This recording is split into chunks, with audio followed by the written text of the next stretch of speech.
Hi. So I wanted to create a video sharing the time lapse of me creating Professor X's Cerebro helmet. But first, let me just mention, hard surface modeling isn't necessarily like my primary discipline, which is why I'd like to give a massive shout out to Marco Plouffe of Kiosk Masons.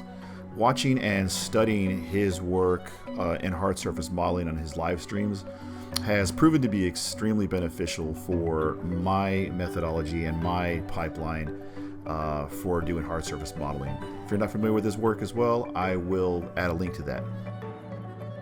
That said, in this video you'll see that I have a pretty set process for how I create assets and pieces for hard surface modeling. I primarily create a blockout mesh that consists of basic forms and silhouette. From that, I start to extract the pieces that I need to create the main sections or main pieces that I know will need to be separate pieces.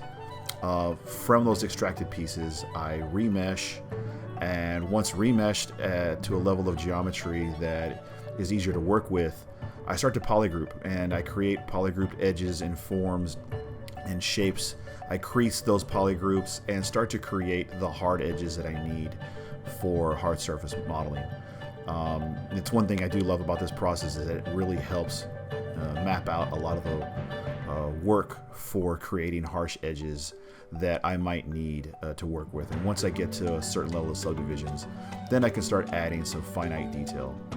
You'll see along the edge of the margin on the right, those are the brushes that I use to create this entire mesh. I didn't really do a big deep dive into a lot of brushes.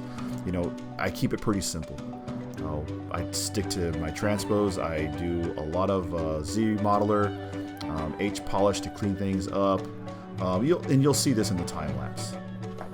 That said, I'm going to let the time lapse play, and if you like the content that I'm sharing, by all means, hit that like button. And if you want to see more, head on over to ArtStation, Twitch, or check out the other content that I have here on YouTube. Again, that's So Much 3D. Take care and look forward to seeing you in the next video. Bye-bye.